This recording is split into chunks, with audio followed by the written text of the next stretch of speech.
My husband cheated with my younger sister while I was pregnant with our twins.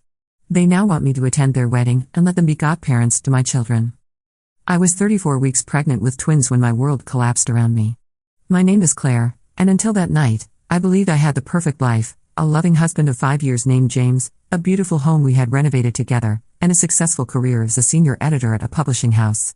After 2 heartbreaking miscarriages, I was finally going to be a mother, and despite a difficult pregnancy that had me on modified bed rest, I couldn't have been happier. My younger sister Melanie had been living with us for the past 4 months.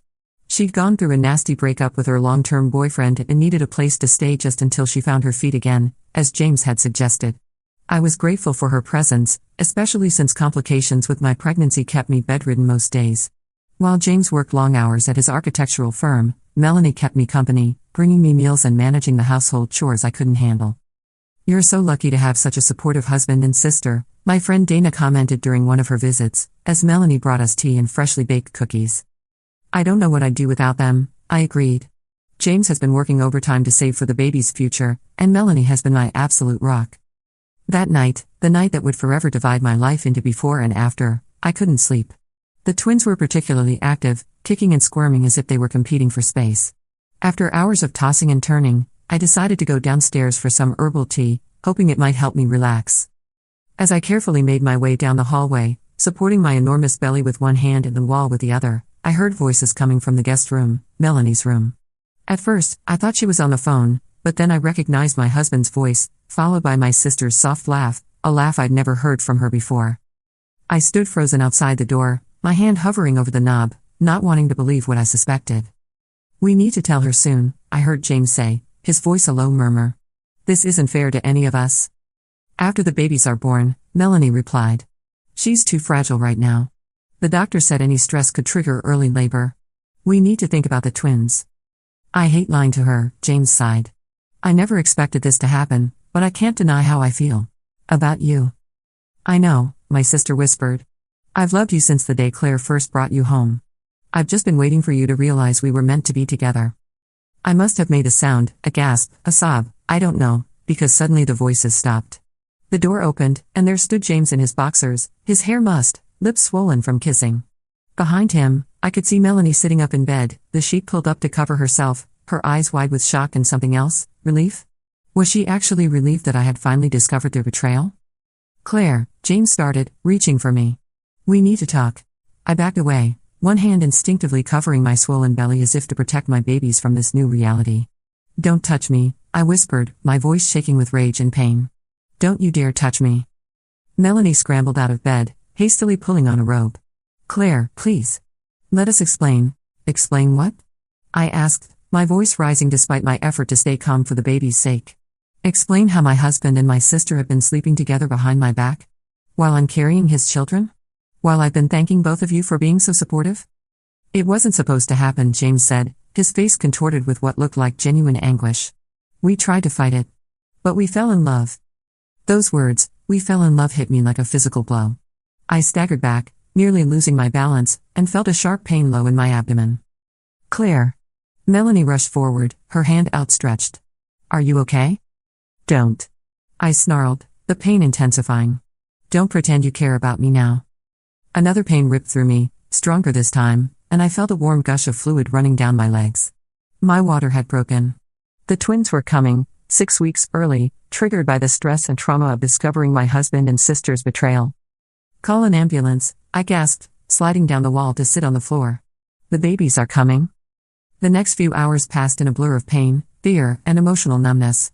I was rushed to the hospital, James and Melanie following in his car.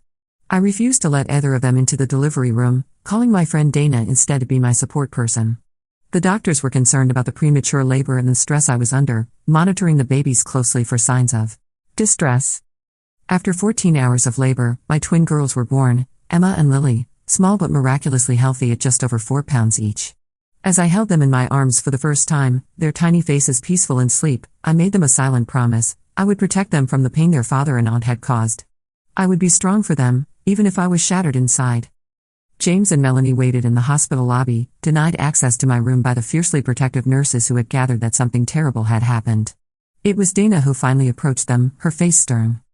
"Claire doesn't want to see either of you right now," she informed them. The twins are in the NICU but doing well.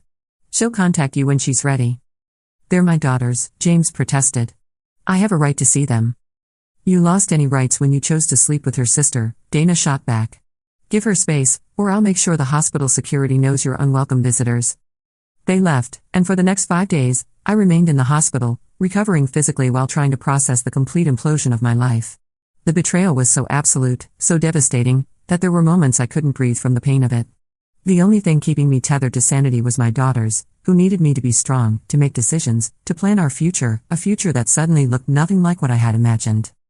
Update 2. I moved out of our home while James was at work, exactly 1 week after being discharged from the hospital. The twins were still in the NICU, expected to remain there for another 2 weeks until they reached their original due date. Dana and her husband helped me pack my essential belongings and move them to a furnished apartment I had hastily rented in a complex across town. James called repeatedly, but I let his calls go to voicemail. Melanie sent dozens of texts, alternating between tearful apologies and attempts to justify their relationship. We never meant to hurt you, she wrote. You have to believe we tried to fight our feelings. James loves the twins and wants to be part of their lives. Please don't shut him out because of what happened between us. Her audacity was breathtaking. She spoke as if they had shared a single indiscretion, not carried on an affair for months under my own roof while I was pregnant with my husband's children. The betrayal wasn't just the physical infidelity, it was the lies, the conspiracy between them, the way they had looked me in the eye day after day while betraying me in the most fundamental way possible. I finally responded with a single text, I'll have my lawyer contact you both regarding divorce and custody arrangements. Until then, do not attempt to contact me again. Then I blocked both their numbers, set up email filters to send their messages to a separate folder I wouldn't have to look at, and focused all my energy on preparing for the twins' homecoming. I had to be practical now. I had 2 premature infants depending on me, no partner to help, and a career I would need to maintain to support us. My boss was surprisingly understanding when I called to explain the situation. Take all the maternity leave you're entitled to, she said. And we can discuss flexible arrangements when you're ready to come back. Your job is secure, Claire. That was one worry addressed. The others were less easily solved. I hired a divorce attorney recommended by Dana, a sharp-eyed woman named Elaine who listened to my story without visible shock or pity, a professional who had clearly heard it all before. Given the circumstances, we have a strong case for a favorable settlement, she assured me. The infidelity with your sister, while you were pregnant with his children, will not play well if this goes to court. Most judges would view that very dimly. I don't want to use the twins as weapons, I told her firmly. Despite everything, they're still his daughters. Of course, Elaine nodded. But we need to establish clear custody and support guidelines that protect you and the children. Your husband's character and judgment are relevant factors in those decisions. The day the twins were released from the NICU, I arrived at the hospital to find James waiting in the lobby. He looked terrible, unshaven, dark circles under his eyes, clothes wrinkled as if he'd slept in them. For a brief moment, I felt the flicker of a love I had once felt for him, but it was immediately extinguished by the memory of finding him with my sister. Claire, he said, stepping toward me. Please. I just want to see my daughters. This isn't the time or place, I replied, my voice steady despite the churning in my stomach. My lawyer has contacted yours. We can arrange supervised visitation once we have a formal agreement. Supervised? He looked stricken. You can't seriously think I would harm our children. I don't know what you're capable of anymore, I said quietly. You managed to hide an affair with my sister for months. You lied to my face every day. Why should I trust you with something as precious as our daughters? Because I'm their father, he insisted, his voice rising enough that a security guard glanced our way. What happened between me and Melanie was wrong, I know that. But it doesn't change how I feel about Emma and Lily. What about how you feel about me? I asked, genuinely curious despite myself. Did you ever love me at all? He looked away, unable to meet my eyes. Of course I did. I still care about you, Claire. But with Melanie, it's different. It's a connection I've never felt before. His words were like knives, each one slicing deeper than the last. The worst part was that I believed him. The love in his eyes when he spoke about my sister was real, the kind of love I thought he had felt for me, the kind I had certainly felt for him. My lawyer will contact yours, I repeated, moving past him toward the elevators. Please respect my wishes and stay away until we have a legal agreement in place. The first month with the twins at home passed in a fog of sleepless nights, endless diaper changes, and pumping breast milk at all hours. The twins developed colic, taking turns screaming inconsolably for hours. I called the pediatrician so often that I memorized the nurse's voice, and on particularly bad days, I would set the babies in their cribs, go into the bathroom, turn on the shower to muffle the sound, and cry until I had no tears left. Through it all, I refused to contact James or Melanie, communicating only through my attorney. James had agreed to generous child support and was pushing for regular visitation rights. Melanie had apparently moved into our old house with him, a detail I learned when a mutual friend called to check on me. "I thought you should know," Tessa said hesitantly. "They're not being subtle about their relationship." Melanie posted something on social media about starting a new chapter with James. "Thanks for telling me," I said, surprising myself with how little it hurt. Perhaps I had reached the limit of pain I could feel, or maybe I was just too exhausted to care anymore. 2 months after the twins came home, when they were finally sleeping for longer stretches and the colic had subsided, I agreed to let James have his first supervised visitation. We met at a family resource center, a neutral location with trained staff present to monitor interactions. James arrived early, bearing gifts for the twins and looking nervously eager. He had shaved, dressed nicely, clearly trying to make a good impression. When he saw the twins, now plump and alert at 4 months old, his eyes filled with tears. "They're so beautiful," he whispered, kneeling beside the stroller. "They look just like you." "Lily has your eyes," I found myself saying, surprised by the civility in my own voice. "And they both have your ears." For 2 hours, I watched as James awkwardly learned to hold the twins, his large hands tentative as he supported their heads, his face lighting up when Emma gripped his finger. Despite everything, he was still their father, and they would need him in their lives. I could hate him for what he'd done to me while still acknowledging that truth. As the visit ended, he helped me pack up their diaper bag, a strange echo of the partnership we once shared. "Thank you for this," he said quietly. "I know you didn't have to agree." "I'm not doing it for you," I replied. "I'm doing it for them. They deserve to know their father." He nodded, then hesitated before adding, "Melanie asks about them too. She's their aunt, Claire. She loves them." The tentative peace I had maintained crumbled instantly.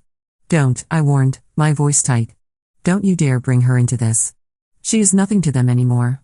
She made her choice." "She's still your sister," he pressed. "Family is complicated, but—" "She is not my sister," I interrupted, hands shaking as I fastened the twins into their car seats. "And if you ever want a chance at co-parenting with me, you will never mention her to me again. Are we clear?" He stepped back, nodding slowly. "I understand. I won't bring her up again." 6 months after the twins were born, I returned to work part-time, arranging with my publisher to edit manuscripts from home 3 days a week. I found a wonderful nanny, an older woman named Margaret who had raised 5 children of her own and approached the twins with calm, loving competence. James continued his supervised visits, gradually earning enough trust that I agreed to let him take the twins to his home for short periods, with a strict understanding that Melanie would not be present during these visits. Life developed a new rhythm. The twins thrived, reaching their milestones right on schedule despite their premature birth. I developed close friendships with other single mothers in my building, creating a support network that helped fill the void left by the loss of my husband and sister. I started therapy, working through my anger and grief with a compassionate counselor who specialized in betrayal trauma. "You're doing remarkably well," Dr. Levine told me during one session. "Many people in your situation would still be paralyzed by anger." "Oh, I'm still angry," I admitted. "But I can't let it consume me. Emma and Lily deserve better than a mother who's eaten alive by bitterness." "That's a healthy perspective," she nodded. "And what about forgiveness? Is that something you're working toward?" I considered the question seriously. I can forgive them for my own peace of mind eventually. But I'll never let either of them, especially Melanie, back into my life in any meaningful way. Some betrayals are too fundamental to come back from. Update 3. On the twins' first birthday, I hosted a small party at a local park. James attended, bringing presents and behaving respectfully, keeping his distance from me while doting on the girls. He had been a consistent presence in their lives over the past 6 months, never missing a scheduled visit, always returning them on time, sending support payments without prompting. For the sake of my daughters, I was grateful for his reliability, even if I could never trust him with my heart again. As the party wound down and guests began to leave, James approached me, looking uncharacteristically nervous. "Can we talk for a minute?" he asked, gesturing to a bench away from the remaining guests. I nodded, wary but curious. We sat side by side, watching as Dana helped the twins smash their hands into what remained of their birthday cake. "I wanted to tell you in person," he began, staring at his hands. "Melanie and I are getting married next month." Though I had known they were still together, the news hit me like a physical blow. I had divorced James 6 months earlier, signing the papers with a mixture of sadness and relief, but hearing that he was marrying my sister so quickly still felt like a betrayal all over again. Congratulations, I managed, my voice flat. I hope you'll both be very happy. Claire, he said softly. I know this is difficult. But we want you to be there. I turned to stare at him, certain I had misheard. You want me to attend your wedding? To my sister? After you had an affair with her while I was pregnant with your children? He had the grace to look ashamed, but pressed on. It would mean a lot to Melanie. Despite everything, you're still her only sister. And we hoped it might be a first step toward healing the family. For the twins' sake. The twins' sake, I repeated, incredulous. You think it would benefit our daughters to watch their mother sit through the wedding of their father to their aunt? The woman who betrayed me in the most fundamental way possible? When you put it like that, how else would I put it? I interrupted, struggling to keep my voice down. That is exactly what happened, James. You and Melanie seemed desperate to reframe your affair as some grand love story, but it was built on lies and betrayal. There's nothing romantic or noble about it. He sighed, running a hand through his hair. I understand why you feel that way. But the reality is, Melanie and I are going to be together. We're getting married. Wouldn't it be better for Emma and Lily if we could all find a way to be civil, maybe even friendly, with each other? I'm civil with you, James, for our daughter's sake. I facilitate your visitation, I communicate about their health and development, I include you in their important moments, like today. That is all you're entitled to. Friendship is earned through trust, and you destroyed any trust I had in you. And Melanie? He pressed. She misses being their aunt. She loves them. Melanie forfeited any right to be in their lives when she slept with my husband, I stated flatly. The answer is no. I will not attend your wedding, and I will not allow Melanie access to my daughters. End of discussion. I stood up, ready to walk away, but James caught my wrist gently. There's something else, he said, his expression serious.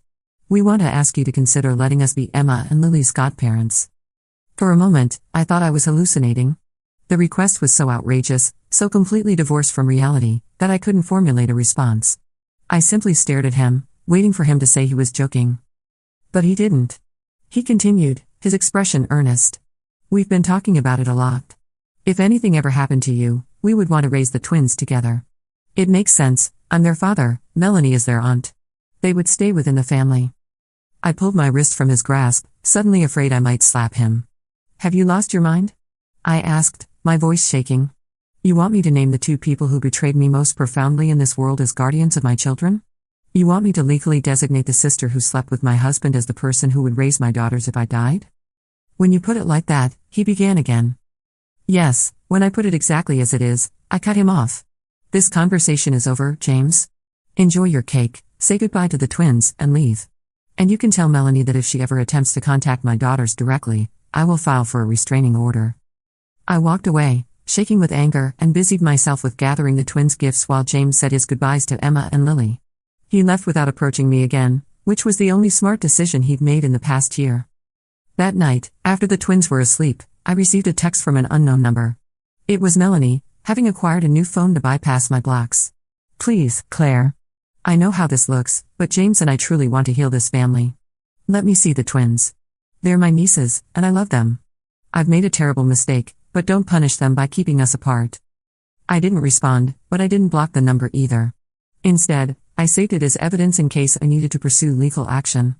The audacity of their request to be my children's godparents still stunned me.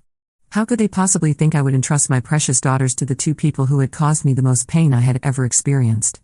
The next day, I called my lawyer and asked her to draft a will naming Dana and her husband as the twins' guardians in the event of my death. I need this to be ironclad, I insisted. Under no circumstances do I want my sister to have custody of my children. I understand, Elaine assured me. We'll make your wishes crystal clear.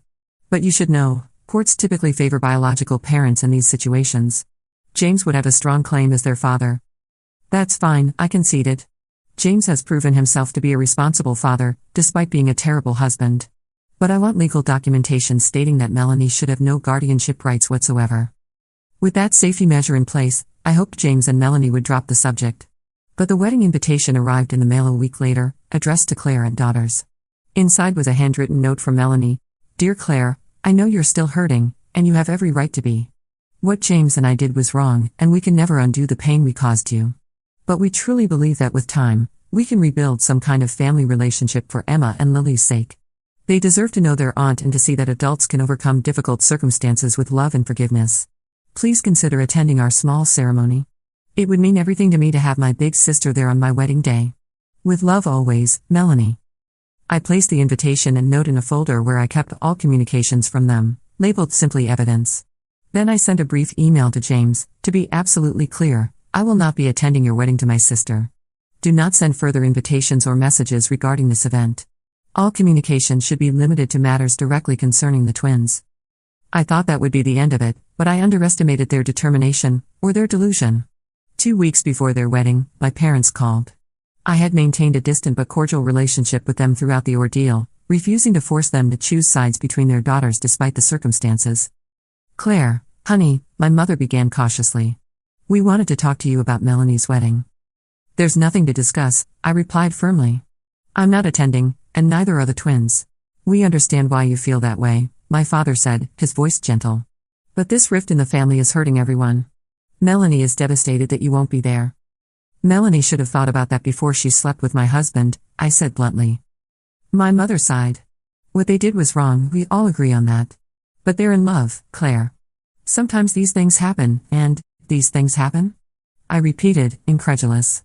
Mom, this wasn't some random affair with a stranger.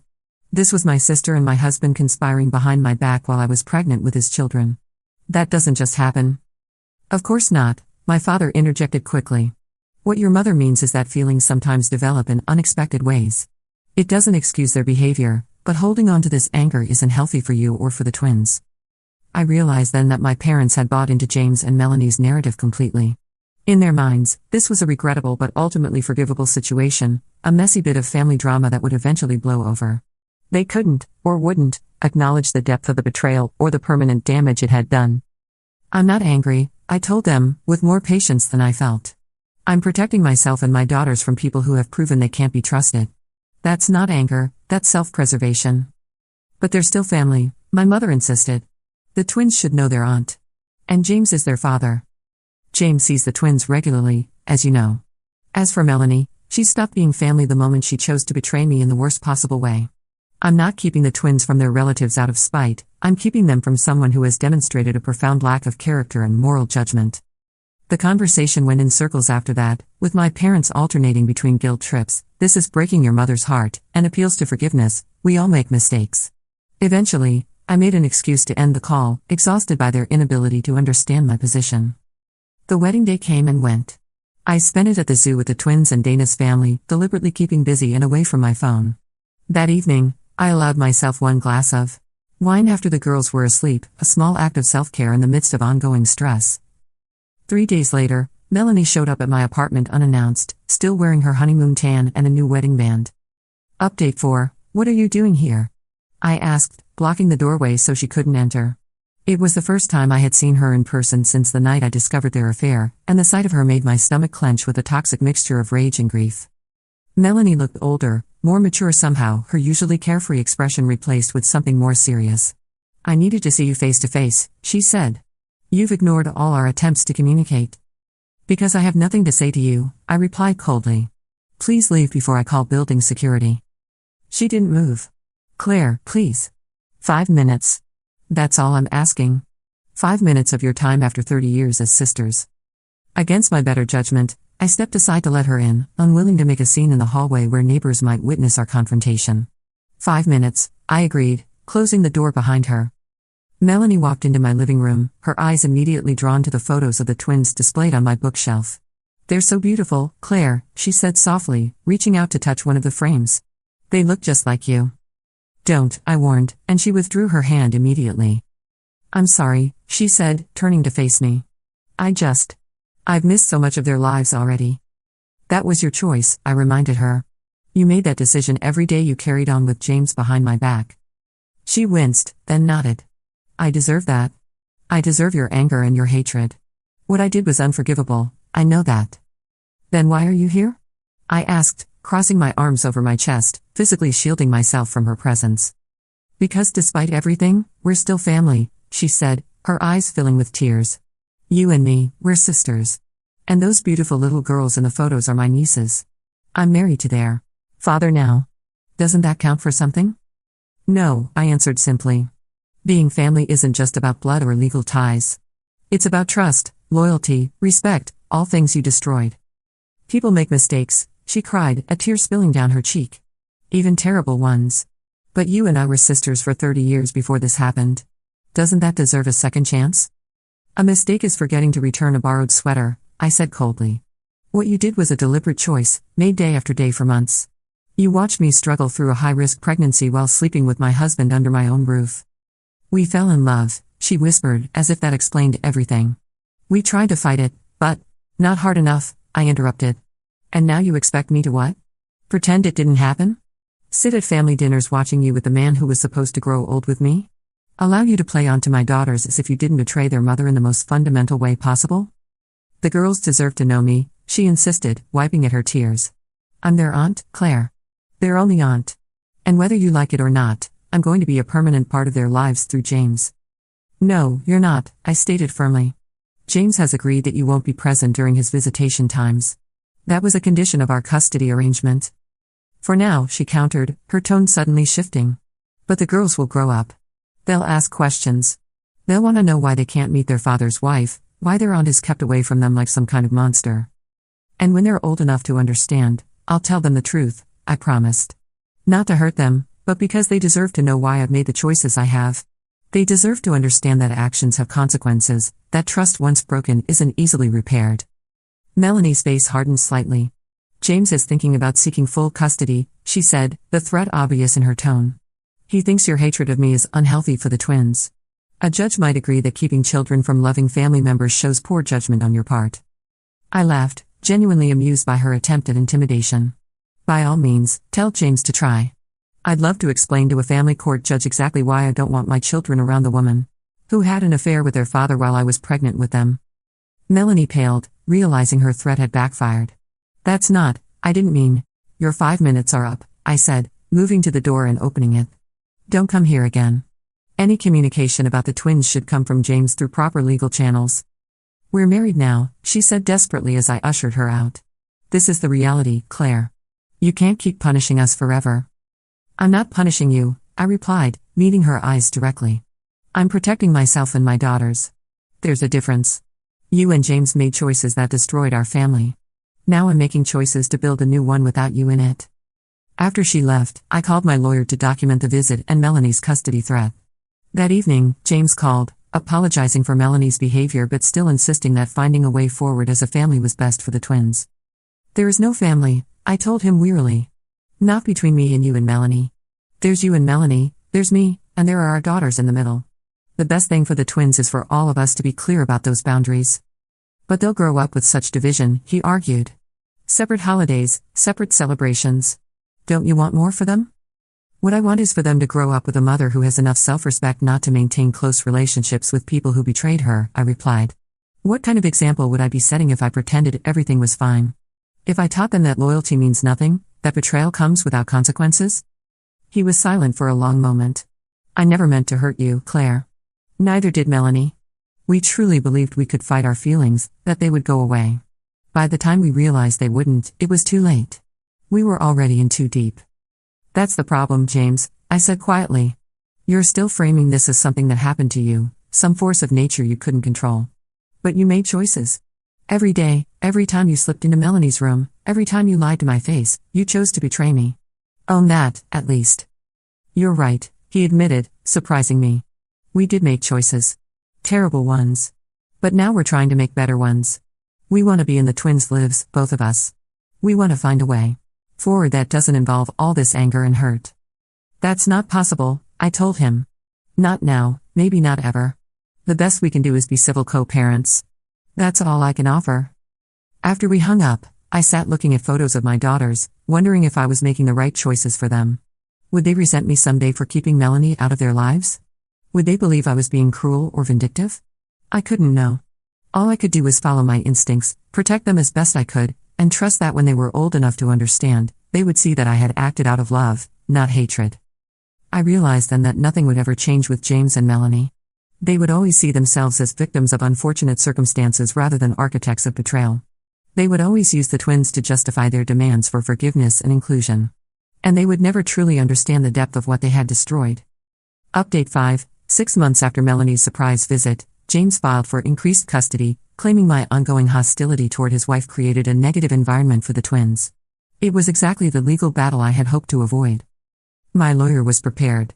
Their affair during your high-risk pregnancy, their continued pressure despite your clear boundaries, Melanie's unannounced visit and custody threat, it all demonstrates poor judgment and disrespect for your role as mother, Elaine explained. No judge will view that favorably. She was right. The judge not only maintained our existing custody arrangement but added a specific clause prohibiting James from bringing Melanie to pickups or drop-offs without my explicit consent, and barring him from attempting to force a relationship between Melanie and the twins against my wishes. The court recognizes the mother's right to determine which adults have access to her minor children, the judge stated firmly. Particularly given the circumstances that led to the dissolution of this marriage. James was furious but had no choice but to comply. Melanie sent one final email after the ruling. I hope someday you'll find peace, Claire. What James and I did was wrong, but we truly love each other, and we truly love those girls. The door will always be open when you're ready to let go of the past. I didn't respond. There was nothing left to say. As the twins grew from babies to toddlers to preschoolers, I built a life that didn't include Melanie. I dated occasionally, made new friends, advanced in my career. James remained a consistent father, eventually accepting that his wife would not be part of his daughter's lives during his parenting time. My parents continued to pressure me for family reconciliation until I finally gave them an ultimatum: respect my boundaries regarding Melanie, or have limited access to the twins themselves. They reluctantly complied, hosting separate holiday celebrations and accepting that their daughters would never again be in the same room. On the twins' 5th birthday, I watched them blow out candles, surrounded by friends who had become family. Dana and her husband were godparents in every sense that mattered. Margaret, our former nanny, attended like a grandmother. My parents came early, leaving before James arrived for his scheduled time. That night, after the girls were asleep, I found a card from Melanie mixed in with the gifts. Inside was a note: "Happy birthday to my beautiful nieces. I may not be part of your lives, but you are always in my heart. I hope someday your mother will allow us to know each other. Until then, I'll be watching you grow from afar, proud of the amazing girls you're becoming. Love, your Aunt Melanie." I placed the card in my evidence folder, now thick with years of unwanted communications. Then I opened a bottle of wine and toasted myself for surviving, for thriving, for teaching my daughters through example that love without respect isn't love at all, and that some betrayals cannot and should not be forgotten. Some might call me unforgiving. I prefer to think of it as having unshakable boundaries. I had offered forgiveness, not reconciliation, not friendship, but simple release from the debt of what they'd done. What I wouldn't offer was the chance to hurt me again, or to teach my daughters that betrayal comes without lasting consequences. Emma and Lily would grow up knowing the simplified version of their family story, that sometimes adults make choices that hurt other people, and that it's okay to protect yourself from those who have proven they can't be trusted. They would learn that family isn't just about blood but about consistent love and respect. Most importantly, they would know that their mother had enough self-respect to walk away from people who didn't value her, even when those people were family. That, I decided, was the most important lesson I could teach them.